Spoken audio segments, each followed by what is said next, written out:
Kire بخونم و عرفم بذاره مورا انتظارم و دیگر انتظاره عاشقای دنیا وقتی صفحه دشما من جماعت یک جانم شمال بی تو مصلوبم میکدم من جاده و زکام برش که دیگر آدم من جا قیمت مرزام ششتگی ده خونه تیغ ده دست و قلمای گوشه من نیشم گرفتن نگرفتن جان من بخلی وقتا دردی بس بینای وطن و یاشق دای حیاتی باقی نه یاشقی کم بغلی یا دنیای نوای و بطنکی دادک منیشا جان دبا اگر که گوش کدستا باشی منیشا جانی ما من ای سری توزا ایجاد نیست رهایی ما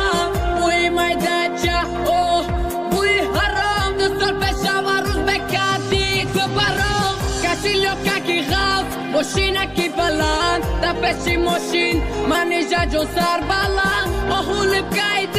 حیاتی نو برای من فی ام بیادم یکم نزد دیلی من منیشا نمه فورم نام تگیرم دویم برای دی بیاشی در پش گریفته کندی داره ساعت یک نیمه شوشید ایدی بداره دی لور باسک خشی گوش کنی نداره منیشا نمه فورم نام تگیرم دویم برای دی بیاشی در پش گریفته کندی داره ساعت یک نیمه شوشید ایدی بداره دی لور باسک خشی گوش کنی نداره فاز پاک بچی مقصد دل ما پوردی خرسم دی و حیات ما خش رو قیمت خوردی نولای ما صدام تازه تاجیکستان آخی ما میگیرد آخی مبری تهران میسرانه سایده سارم خوشه دال یک دبارم ما گفتم منیجا اوینده بشم سارم آهول بگید حیاتی نو برای ما حرفی ام بیادم یکم نزد دیلی ما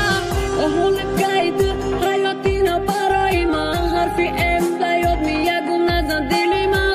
ای تنگا تو صد برگا سری خم دیلی رفا دیلم سراخ شید حرفی ام ده بر ما